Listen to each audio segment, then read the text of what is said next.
Question number 61 दे रखा है, किस आंग्ल सिख युद्ध में विजय के उपरांत वेलेजली ने कहा था कि पूरब का साम्राज्य मेरे कदमों में है?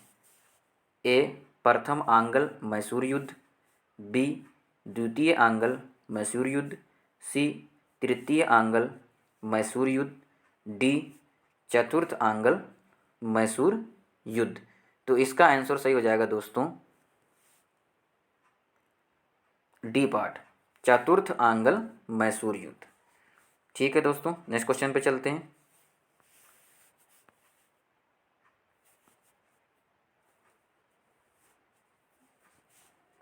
निम्नलिखित में से कौन एक असत्य है? यहाँ पे सिख नहीं रहेगा, सिर्फ युद्ध रहेगा। युद्ध दे रखा है यहाँ पे और उस टाइम के गवर्नर जनरल। तो ऑप्शन ए प्रथम आंग्ल मैसूर युद्ध क्लाइव, बी द्वितीय आंग्ल मैसूर युद्ध वारेन हेस्टिंग, सी तृतीय आंग्ल मैसूर युद्ध लॉर्ड कॉर्नवालिस, डी चतुर्थ आंग्ल मैसूर युद्ध लॉर्ड वेलेजली। तो इसमें से ये बताना कौन सा असत्य है। तो प्रथम आंग्ल मैसूर युद्ध के टाइम गवर्नर जनरल क्लाइव नहीं थे, यानी ऑप्शन ए हो जाएगा। तो उस समय कौन थे गवर्नर जनरल? लॉर्ड वेरेलस्ट। लॉर्ड वेरेलस्ट कौन थे? वेरेलस्ट, लॉर्ड वेरेलस्ट थे, क्लाइव नहीं थे। नेक्स्ट क्वेश्चन पे चलते हैं। दिए गए निम्नलिखित कथनों पर विचार कीजिए। ए द्वितीय आंग्ल, पहला दे रखा है कथन, द्वितीय आंग्ल सिख युद्ध 1848 से 49 ईस्वी लॉर्ड डलहौजी के काल में लड़ा गया। दूसरा कथन, चिलियांवाला का युद्ध 1849 ईस्वी द्वितीय आंग्ल सिख युद्ध के दौरान लड़ा गया था। दिए गए उपरोक्त कथनों में से कौन सा कथन सही है, ये बताना है कि कौन सा कथन सही है। तो आप देखिए इसमें ध्यान से, द्वितीय आंग्ल सिख युद्ध जब हुआ था तब उस समय गवर्नर जनरल जो थे लॉर्ड डलहौजी ही थे, उसी के काल में ये हुआ था। और चिलियांवाला जो का युद्ध हुआ था 1849 में द्वितीय आंग्ल युद्ध के दौरान ही लड़ा गया था। देखिए ऊपर भी वही बात दे रखी है, ठीक है। तो आंसर क्या हो जाएगा? एक और दो दोनों, यानी कि बी ऑप्शन। अगला क्वेश्चन दे रखा, निम्नलिखित में से कौन एक मुगल सम्राट द्वारा नियुक्त बंगाल का अंतिम सूबेदार यानी कि गवर्नर था?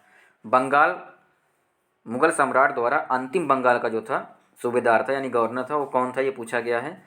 ए सरफराज खान, बी मुर्शिद कुली खान, सी अली वर्दी Khan, D Sujauddin Mohammad Khan.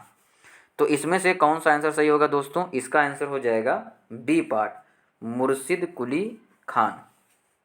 Next question पे चलते हैं। मुर्शिद कुली खान को निम्नलिखित में से किस राज्य का संस्थापक माना जाता है?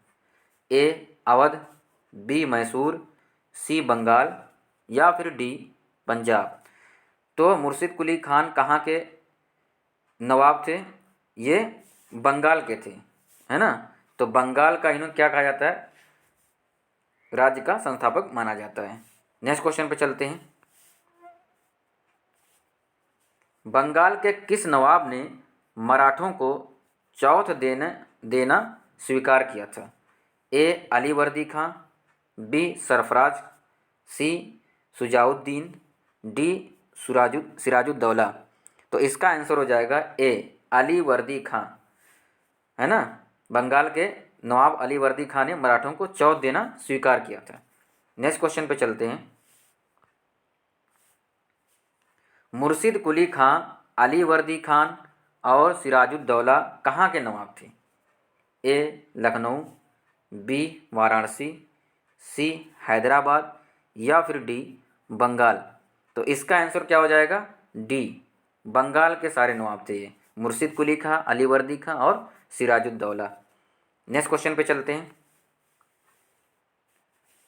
प्लासी का युद्ध कब लड़ा गया? बहुत इंपॉर्टेंट क्वेश्चन है, कई बार पूछा जा चुका है। प्लासी का युद्ध कब लड़ा गया था? 1761 ईस्वी में, 1757 ईस्वी में, 1760 ईस्वी में या फिर 1767 यानी 67 ईस्वी में। तो इसका आंसर क्या हो जाएगा दोस्तों? इसका आंसर हो जाएगा बी पार्ट, 1757 ईस्वी में। बात समझ में आ रही सभी को? नेक्स्ट क्वेश्चन पे चलते हैं। प्लासी का युद्ध मैदान कहाँ स्थित है? प्लासी का जो युद्ध हुआ था वो मैदान कहाँ पे है? सभी को पता है, ये बहुत ही सिंपल क्वेश्चन है। बिहार, बी आंध्र प्रदेश, सी उड़ीसा, या फिर डी पश्चिम बंगाल। तो आप लोगों को क्या लग रहा है दोस्तों? ये बंगाल का ही होगा, क्योंकि उसी टाइम में लड़ाई लड़ी गई थी, है ना। प्लासी का युद्ध पश्चिम बंगाल। नेक्स्ट क्वेश्चन पे चलते हैं। प्लासी की लड़ाई किसके बीच लड़ी गई थी? ए मीर जाफ़र और Robert Clive, B Mir Qasim और रॉबर्ट क्लाइव, सी सिराजुद्दौला एवं रॉबर्ट क्लाइव, या फिर डी उपरोक्त में से कोई नहीं।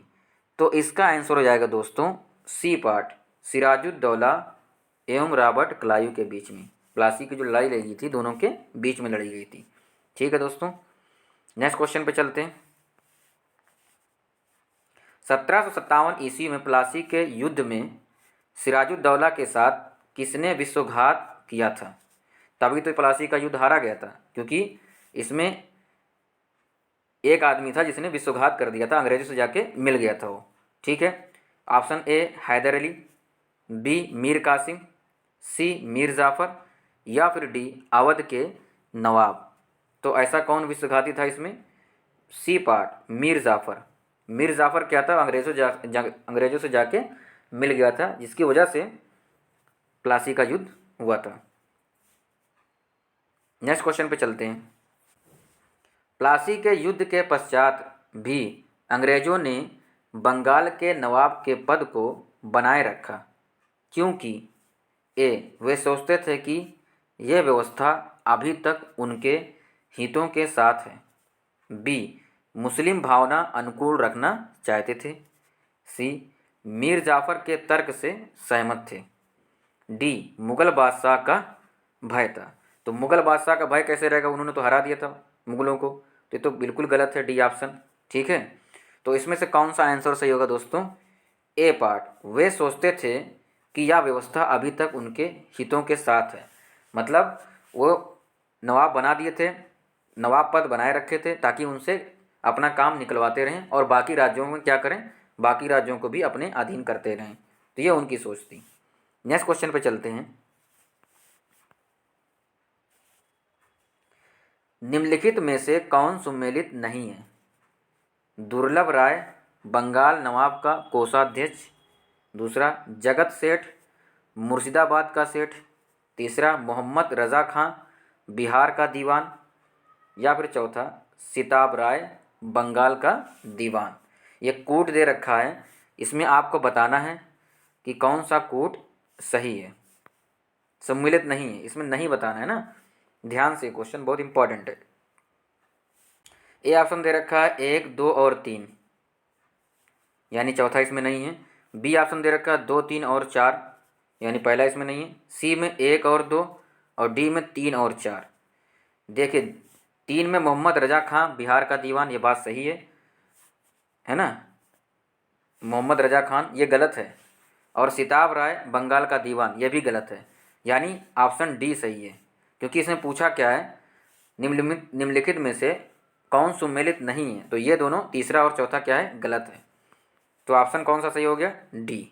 नेक्स्ट क्वेश्चन पे चलते हैं। बक्सर का युद्ध कब हुआ था? ए 1764 ईस्वी, बी 1757 ईस्वी, सी 1777 ईस्वी, डी 1857 ईस्वी। तो 1857 तो हो ही नहीं सकता, ये तो गलत है। 1757 ये हो सकता है क्या? नहीं, क्योंकि ये प्लासी का युद्ध का है। और 77 ये भी नहीं हो सकता। तो 1764 प्लासी के युद्ध के बाद कौन सा युद्ध हुआ था? बक्सर का युद्ध। तो ए ऑप्शन बिल्कुल करेक्ट है। सबसे अधिक निर्णायक युद्ध जिसने अंग्रेजों के भारत में प्रमुख को संस्थापित किया था, यानी ऐसा कौन सा निर्णायक युद्ध था जिससे जीतने के बाद अंग्रेज अपने आप को पूर्ण तरीके से भारत में जमावड़ा कर लिए थे, यानी वो स्थापित हो गए थे पूर्ण तरीके से। ए ऑप्शन बक्सर का युद्ध, बी प्लासी का युद्ध, सी वांडीवास का युद्ध, या फिर डी पानीपत का तीसरा युद्ध। तो दोस्तों इसका आंसर क्या हो जाएगा, ए पार्ट, बक्सर का युद्ध। बक्सर का युद्ध जीतने के बाद पूरी तरीके से क्या, अंग्रेज की जीत हो गई थी पूरी तरीके से, और वो पूरी तरीके से परमानेंट यहाँ पे अपना जमावड़ा बना चुके थे। अगला क्वेश्चन पे चलते हैं। बक्सर के युद्ध के समय दिल्ली का शासक कौन था? ए औरंगजेब, बी शाह आलम प्रथम, सी बहादुर शाह जफर, या फिर डी शाह आलम द्वितीय। तो इसका आंसर हो जाएगा डी, शाह आलम द्वितीय। ठीक है, इसका आंसर क्या हो जाएगा, शाह आलम द्वितीय। नेक्स्ट क्वेश्चन पे चलते हैं। बक्सर के युद्ध के समय बंगाल का नवाब कौन था? ए सिराजुद्दौला, बी मीर जाफ़र, सी मीर कासिम, या डी नजमुद्दौला। तो इसका आंसर क्या हो जाएगा सही, मीर जाफ़र। इसी ने तो धोखा दिया था, मीर जाफ़र ने। समझ में आ रही बात? तो बी इसका करेक्ट आंसर हो जाएगा।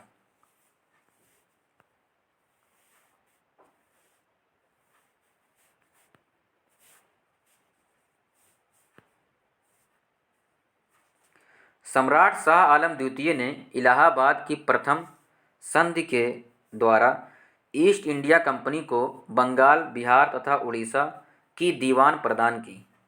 शाह आलम द्वितीय ने इलाहाबाद की प्रथम संधि के द्वारा ईस्ट इंडिया कंपनी को बंगाल, बिहार तथा उड़ीसा की दीवानी प्रदान कर दी थी। पूछा है कब की थी, 12 अगस्त 1765, या फिर 18 अगस्त 1765, सी 29 अगस्त 1765, 21 अगस्त 1765। तो इसका आंसर कौन सा सही हो जाएगा दोस्तों, ए 12 अगस्त 1765। ठीक है दोस्तों, नेक्स्ट क्वेश्चन पे चलते हैं।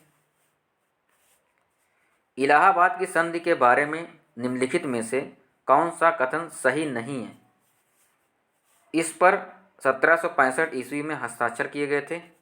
बी मुगल सम्राट ने एक फरमान के द्वारा ईस्ट इंडिया कंपनी को बंगाल, बिहार और उड़ीसा को दीवानी औपचारिक रूप से अनुदत्त की। 50 लाख के भुगतान पर अवध इसके नवाब को लौटा दिया गया। अगला, बनारस तथा आसपास का क्षेत्र अवध से अलग कर शाह आलम द्वितीय को सौंप दिया गया था। अब इसमें यह पूछा गया है दोस्तों कि कौन सा कथन सही नहीं है, ये बताना है। तो इसमें कौन सा हो जाएगा आंसर? आंसर हो जाएगा इसमें डी पार्ट, बनारस तथा आसपास का जो क्षेत्र था अवध से अलग करके शाह आलम द्वितीय को सौंप दिया था। तो ये बात एकदम गलत है, यही आंसर हो जाएगा क्योंकि नहीं पूछा इसमें। बाकी चीज़ें सही है, इस पर 1765 में हस्ताक्षर किए गए थे, ये भी सही है ना। और मुगल सम्राट ने एक फरमान के द्वारा ईस्ट इंडिया कंपनी को बंगाल, बिहार और उड़ीसा की दीवानी औपचारिक रूप से अनुदत्त कर दी थी, ये भी सही है। ठीक है दोस्तों, नेक्स्ट क्वेश्चन पे चलते हैं।